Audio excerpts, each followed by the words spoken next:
రామ రామ రామ రామ రామ రామ రామ రామ రామ రామ రామ. ఈరోజు ఆ హనుమంతుల వారి యొక్క అనుమతితో, రాముల వారి యొక్క దివ్యకృపతో, ఆ రాముల వారి యొక్క ప్రియ సతీమణి రామ హృదయామృతం, రామ చరణామృతం అంతే కదా. ఎక్కడుండేదండి జానకీమాతని, సీతమ్మ వారిని ఏ అంశం చెప్తారు, ఏ అవతారం అని చెప్తారు? గట్టిగా మాట్లాడాలి అందరూ, గట్టిగా లక్ష్మీ అవతారం. ఏ లక్ష్మీ అవతారం అండి? ఇంకో మాటలు చెప్పుకుంటే మహా పెడితే మహాలక్ష్మి అమ్మవారి యొక్క అవతారమే అమ్మవారు, సీతమ్మవారు.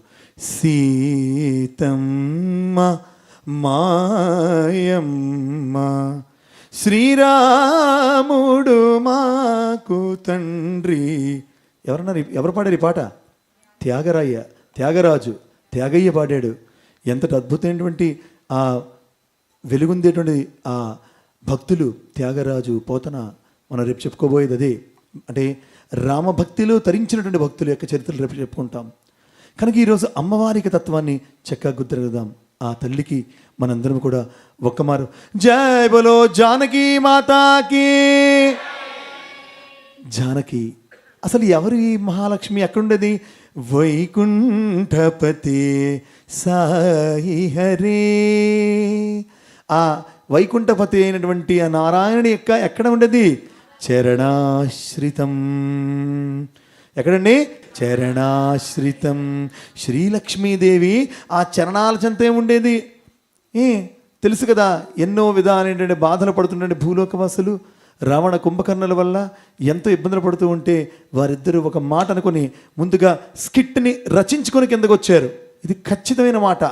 ఎందుకంటే భగవత్ నిర్దేశం లేనిది, భగవత్ ఆదేశం లేనిది, భగవత్ సంకల్పం లేనిది ఇన్నాళ్ళు, ఇన్నేళ్ళు, ఇన్ని దశాబ్దాలు, శతాబ్దాలు, సహస్ర వర్షాలు, వేలాది సంవత్సరాలు ఒక కథ నిలిచి ఉండదు. ఇది సత్యమై వర్ధిల్లుగాక అని పరమాత్మునిక దివ్య చరితామృతంలో ఆ అమ్మవారు కూడా అయ్యవారితో పాటు భూమి నుంచి దివికి దిగి వచ్చిన, దివి నుంచి భూమికి దిగి వచ్చిన, ఆ దివి నుంచి భూమికి దిగి వచ్చినటువంటి అద్భుతమైన అవతారమే. అయితే ఎక్కడ నిరంతరం ఉంటుంది? ఆ జానకీ తత్వంలో మనం తెలుసుకోవాల్సింది, ఎప్పుడూ కూడా ఎంతటి పరబ్రహ్మ చైతన్యమైన ఆశ్రయించవలసింది పరమాత్ముని యొక్క దివ్య చరణామృతములను. పరమాత్ముని యొక్క దివ్య చరణామృతములను, ఆ పాదాలను. అందుకే కదా ఎంత రామచరణ సుఖదాయి భజరే. చాలా జాగ్రత్తగా వినండి, ఇది ఒక అద్భుతమైన కీర్తనం.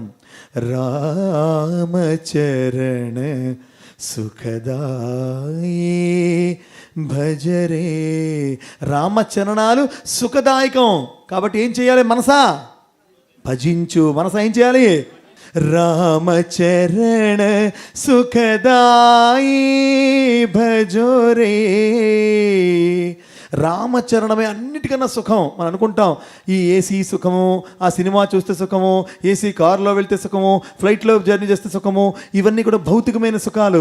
మానసికమైన సుఖము స్వామి చెప్పారు కదా, నాయనా చేపకి మనం నీటిలో ఉంచితేనే ఆనందం. దాన్ని చక్కగా తెచ్చి మెత్త డన్లప్ పరుపు మీద, మెమరీ ఫోమ్ మీద 18 degreesలో పెట్టి, నాయనా చేప జోజో అచ్యుతానంద జోజో ముకుంద అంటే 2 నిమిషాలు చచ్చూరుకోదా అన్నాడు ఎవడు.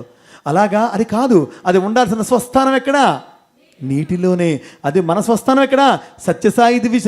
రామచరణ సుఖదాయి భజోరే. राम नाम के दो अक्षर में, दो अक्षर అంటే ఎన్ని అక్షరాలండి? రెండు. राम नाम के दो अक्षर में सब सुख शांति समाई रे.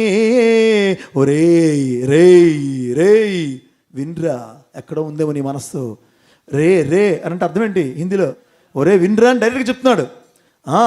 సబ్ సుఖ్ శాంతి సమాయ్. సబ్ అంటే ఏంటండి? సబ్ అంటే రాసుకునే సబ్బు కాదండి. సబ్ అంటే ఏంటి? అంతా, అన్ని. సబ్ సుఖ్ సుఖములు, శాంతి సమాయిరే ఉంటాయి, దాని ఎందే ఉంటాయి. చూడండి, రామ నామకే దో అక్షరమే రా మా అన్న పదాలంటే చాలండి. ఆ పదాల్లోని సబ్ సుఖ శాంతి సమాయిరే. సాయినాథ్ కే చరణ మే ఆకర్. ఏ జన్మలో ఎంత పుణ్యం చేసుకున్నామో, ఏ జన్మలో ఎంత పరమాత్ముడికి మనం రుణపడి ఉన్నామో, మనకి వారికి ఎంత అనుబంధమో.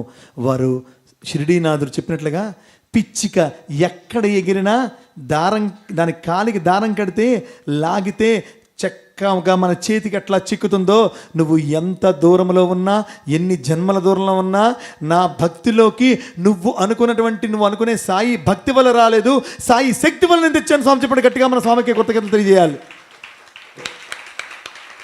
మన జన్మల్ని వారి చరణాల చెంత తెచ్చుకున్నందుకు. సాయినాథ్కే చరణ మే ఆకర్. ఇక్కడికి వస్తే ఏమవుతుందండి? జీవన్ సఫల్ బనావో రే. ఒరే, జీవనాన్ని సఫలం చేసుకో. ఈ మాట ఎవరు విన్నారండి? జానకి మాత విన్నది, లక్ష్మీమాత విన్నది. అందుకే వారితో పాటు వచ్చింది. అద్భుతమైన అంశం ఏం తెలుసా అండి? రాముడు యజ్ఞం ప్రసాదం వల్ల పుట్టాడు. నాతో ఎగ్రీ అవుతారా? మాట్లాడాలి గట్టిగా. అంతే కదా. రాముడు దేని వల్ల పుట్టాడు? దేనికి? యజ్ఞానికి. చెప్పండి, యజ్ఞానికి రాముడికి ఏముంది? కనెక్షన్ ఉంది. సీతామాతకి యజ్ఞానికి కూడా కనెక్షన్ ఉంది. జనక మహారాజు మిథిలా నగరంలో యజ్ఞాన్ని తలపెట్టినప్పుడు, పూర్వం యజ్ఞం చేసే ముందు నాగలి పట్టి ఏం చేసేవారు? యజ్ఞ భూమంతా దున్నేవారు. దున్నేటప్పుడు టంగ్ తగిలింది. ఏమిట్రా తగిలిందని చూస్తే పెద్ద పెట్టే. మనం చూసాం కదా సినిమాల్లో, టొడాయ్ తీసాం కదా, లోపల ఎవరు? ఒక ఆడబిడ్డ దొరికింది. సీతా భూజాత. చెప్పండి, సీతా భూజాత. భూమి నుండి పుట్టి, చూడండి, భూమి నుండి పుట్టి భూమిని పాలించు స్వామినే పొందినావు. భూమి నుండి పుట్టి భూమినే పాలించు స్వామిని పొందినావు. భూమండలమంతా నీ సౌభాగ్యము నింపినావు. సీతామాత భూజాత నీ ఖ్యాతి ఈ భూమున్నంత వరకు నిలచు. ఈ భూమున్నంత వరకు నిలచు.